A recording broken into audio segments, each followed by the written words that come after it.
Dans Warhammer 40 000, les armes, elles sont pas choisies au hasard. Chaque primarque possède une arme qui représente soit le concept, soit l'idéologie qui véhicule ou l'aspect culturel dont il est inspiré. Ce ne sont pas simplement des armes de guerre, non. Games Workshop, à travers ces dernières, nous montre qui ils sont. Et aujourd'hui, on les aborde ensemble. Mais avant, n'hésite pas à t'abonner à ce compte et à notre chaîne YouTube pour faire grandir l'Imperium. Et merci à toi si c'est déjà fait, mon Chad. Alors, commençons avec celle de Leman Russ. Sa grande hache, Hellwinter, c'est une Frost Axe dont le tranchant est forgé avec les dents d'un kraken, qu'il a lui-même abattu sur Fenris. Déjà, c'est badass, mais en plus de ça, c'est une référence à son monde natal, et surtout, bon bah voilà, hache viking, vous avez compris l'idée. C'est pas tout, car en effet, Leman Russ possède aussi une lance qui s'appelle Gungnir, référence directement à Odin. Et c'est un viking, vous vous en doutez. Enfin, Odin c'est un dieu, mais bon bref. Vous avez compris. Et c'est d'ailleurs pas le seul qui se tape avec une lance. Non, parce que Alpharius, ou Omégon, ou Alpharion, ou bon, enfin bref, se tape avec une lance aussi, mais lui, c'est plus pour le style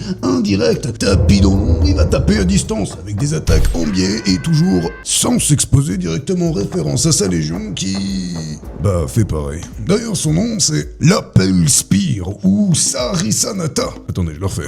Sarisanata. Joli, merci. Pour Jagatankai, on a le Tiger Bao, qui techniquement est une épée énergétique, mais elle est dans un tout autre style. En effet, elle est inspirée du Dao, qui est full Dawa. La blague était trop facile. Un sabre courbé inspiré des sabres chinois et des armes de cavalerie des steppes. Là encore, c'est un message clair. Regardez la belle référence culturelle que j'ai fait aux Mongols des steppes. Et ça tombe bien parce qu'ils sont méga stylés. Le Dao, c'est un sabre courbé, ça représente aussi un petit peu le concept qu'ils ont. Donc pas une ligne directe, mais plutôt une adaptation topologique au terrain. Pas une ligne droite, mais une ligne courbée. Bon, et pour Ferus Manus et Vulcan, vous en doutez, ce sont des forgerons, donc ils ont des marteaux. Le Dawnbringer pour Vulcan, qui de base en plus était destiné à être pour Horus. Enfin, l'arme la plus redoutable de l'Imperium, ça reste double-cliquer sur cette vidéo Pour répandre la propagande impériale. Et si vous voulez plus de vidéos et soutenir la chaîne, utilisez le code PICKLE chez Rebelle Forge pour acheter vos codex et vos figurines, vous aurez jusqu'à 23% de réduction.